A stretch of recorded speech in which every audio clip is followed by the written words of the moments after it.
hoy el presidente señalaba algo, tú conoces muy bien ese tema, señalaba que hay mafiosos, que hay políticos, que hay coyotes que los controlan, y sí, tiene razón el presidente en mucho de lo que dijo, y estamos en un proceso electoral. En Estados Unidos empieza como el día 3 de enero, creo, las primeras primarias, luego el 6, así es, hasta que van al supermartes en marzo, ¿no? ¿Cómo ves esta nueva caravana? ¿Qué esperamos en el tema de la migración para este año y de aquí al primer domingo de junio, Jaime? Pues ya has dado tú una de las grandes claves. Yo creo que la gran clave es el contexto electoral, Paco, no cabe duda de ello.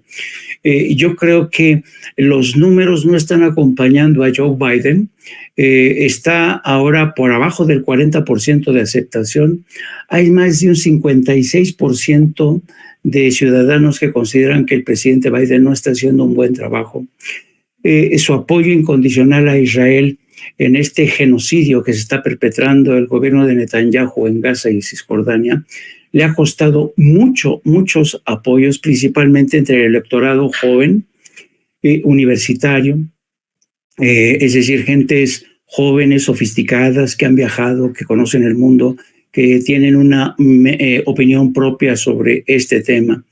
Y la verdad es que también han perdido terreno entre el electorado hispano, ya no lo tienen tan seguro.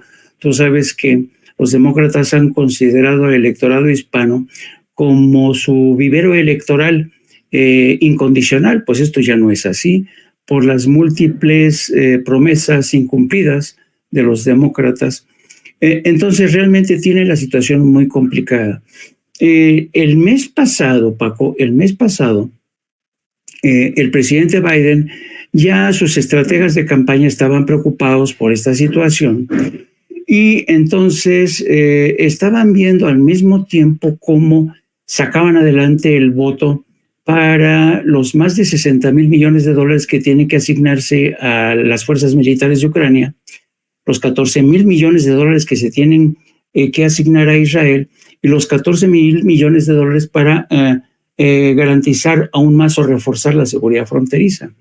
Pero los republicanos le dijeron en esta ocasión, no vamos a darte ningún apoyo si no nos garantizas que esa frontera va a estar completamente blindada.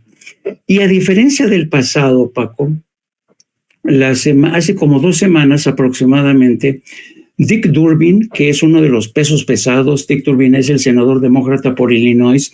Tú sabes que Dick Durbin ha sido un vehemente defensor de la causa migrante, de los Dreamers.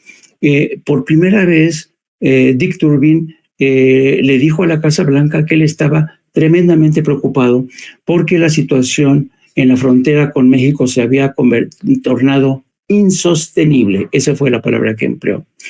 A raíz de esa conversación con Dick Durbin, el presidente Joe Biden, imagínate, aún más se puso más preocupado y tuvo una conversación con el presidente Andrés Manuel López Obrador, que esta mañana el presidente López Obrador nos dijo que a raíz de esa conversación, él le propuso al presidente Biden que viajaran Alejandro Mayorkas, que es el secretario de Seguridad Interna, el secretario de Estado Anthony Blinken y la responsable de la lucha contra el fentanilo, Elizabeth, ahorita no me acuerdo bien del apellido, en fin, que esta trifecta, este trío de funcionarios que a su vez viajaban con una comitiva.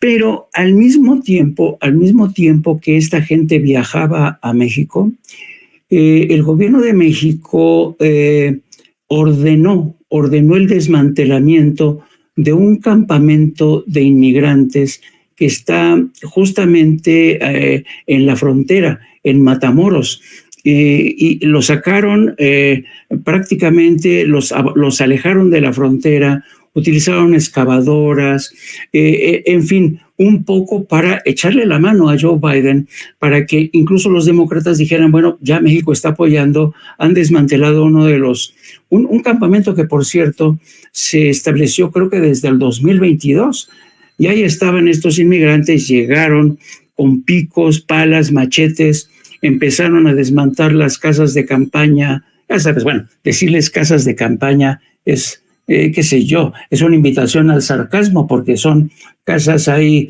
de plástico, hechas de plástico. Y el caso es que desalojaron a estos inmigrantes porque ciertamente en el curso del último mes estaban llegando a raíz de 10,000 personas, 10,000 migrantes por día. Entonces, esto realmente, digamos que era una preocupación seria para el gobierno de Joe Biden. Ahora bien, después de este gesto de México, que fue considerado de un gesto de buena voluntad, de retirar este campamento de Matamoros, de desmantelarlo, se inició la conversación. El presidente no ofreció muchos detalles y la propia secretaria de Relaciones Exteriores, Alicia Bárcena, dijo que a lo único que habían llegado es a la necesidad de tener más encuentros, van a reunirse nuevamente en enero. ¿Y por qué digamos, esta suerte de vacío informativo, cosas poco concretas? Porque lo cierto es que hay pocas cosas concretas. Es decir, más allá de pedirle a México que contenga, que desmantele los campamentos, que evite el avance de la caravana, que por cierto, esta mañana el presidente informó que esta caravana se había reducido considerablemente. Es la estrategia que está empleando la Guardia Nacional conforme van avanzando hacia el norte. Empezaron 7,000, luego 8,000 y luego ahora amanecieron entre 1,500 y 3,000, siguen avanzando. Y ya sabemos cómo opera esto, si consiguen desmantelarlas o disolverlas, pero luego cada quien se va por su lado y el caso es que sigan llegando hasta la frontera norte. Ya habíamos advertido, Paco, que de este encuentro entre Alejandro Mayorkas, Anthony Blinken, Elizabeth Sherwood y el gobierno de México no iba a salir anuncio espectacular. ¿Por qué? Porque ya sabemos que el gobierno de México ha insistido una y otra vez en que mientras no se aprueben inversiones productivas en Centroamérica, eso no va a funcionar, ¿no? Y luego también volvió a insistir el presidente de México en la necesidad de seguir impulsando un diálogo con los gobiernos de Cuba y Venezuela. Con Venezuela se ha avanzado, pero con Cuba sigue la cosa estando en punto muerto. Y lo interesante del caso es que yo creo que Estados Unidos ha permitido, por esta cerrazón, por esta estrechez de miras, está más preocupado por la guerra en Irak e Israel, en Gaza, que por la situación que pasa en su propio hemisferio. Y mientras está preocupado por la guerra en Ucrania y la guerra de Israel, la criminal guerra de Israel, lo que está ocurriendo es que, por ejemplo, en Nicaragua, el gobierno de Daniel Ortega ha autorizado a todos los cubanos que quieran viajar a Managua para no les piden visado y para que de ahí los cubanos agarren camino hacia el norte. Y claro, esto complica muchas las cosas para el gobierno de México.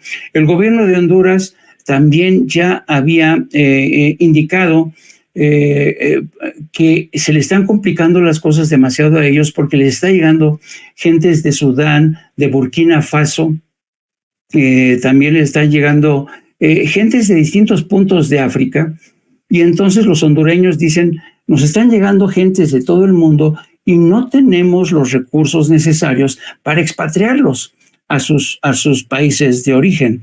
En Burkina Faso, por ejemplo, ahora mismo hay un conflicto, ¿no? Entonces, la situación realmente es muy complicada. Estados Unidos, mientras se concentraba en Ucrania y apoyaba a Israel, lo cierto es que se le han complicado las cosas a Honduras, también se le han complicado las cosas a México. No es que México, Honduras y otros países, Guatemala, no quieran cooperar. El problema es que la raíz del problema, es decir, cuando no son guerras, golpes de Estado, hambrunas, cataclismos, siempre van a estar ahí. Este éxodo migratorio que sigue empujando hacia el norte va a seguir así mientras Estados Unidos no entienda que antes que nada es importante, primordial, atajar las causas. Es decir, es necesario que Estados Unidos invierta más en el desarrollo de esos países. Pero, ¿qué es lo que pasa? Lo que pasa es que actualmente tú sabes que Estados Unidos está cerrando este año con cifras bastante buenas y en buena medida estas cifras realmente que hablan de una recuperación importante de la economía estadounidense, tienen que ver con el bien que les ha hecho la guerra en Ucrania y la guerra de Israel en Gaza. Los últimos informes del tercer trimestre de este año, noviembre, la gente de Raytheon, de Boeing, todas las industrias militares que están ahí, estaban realmente celebrando ingresos récord. Así es que ahí te das cuenta de que mientras Estados Unidos no entienda lo que le ha dicho una y otra vez López Obrador, es decir, que es importante el diálogo con Cuba para cortar de tajo esa migración, que mientras no hable con Venezuela y también atajar el fenómeno de la migración venezolana, que mientras no invierta en Centroamérica va a ser muy complicado. Y ahora, pues sí, por el momento México desmanteló este campamento de refugiados que, por cierto, han cruzado la frontera y luego son devueltos a México que está haciendo las veces de tercer país seguro, aunque Marcelo Ebrard nos haya dicho que México nunca firmó tal acuerdo. Entonces, la situación es muy complicada.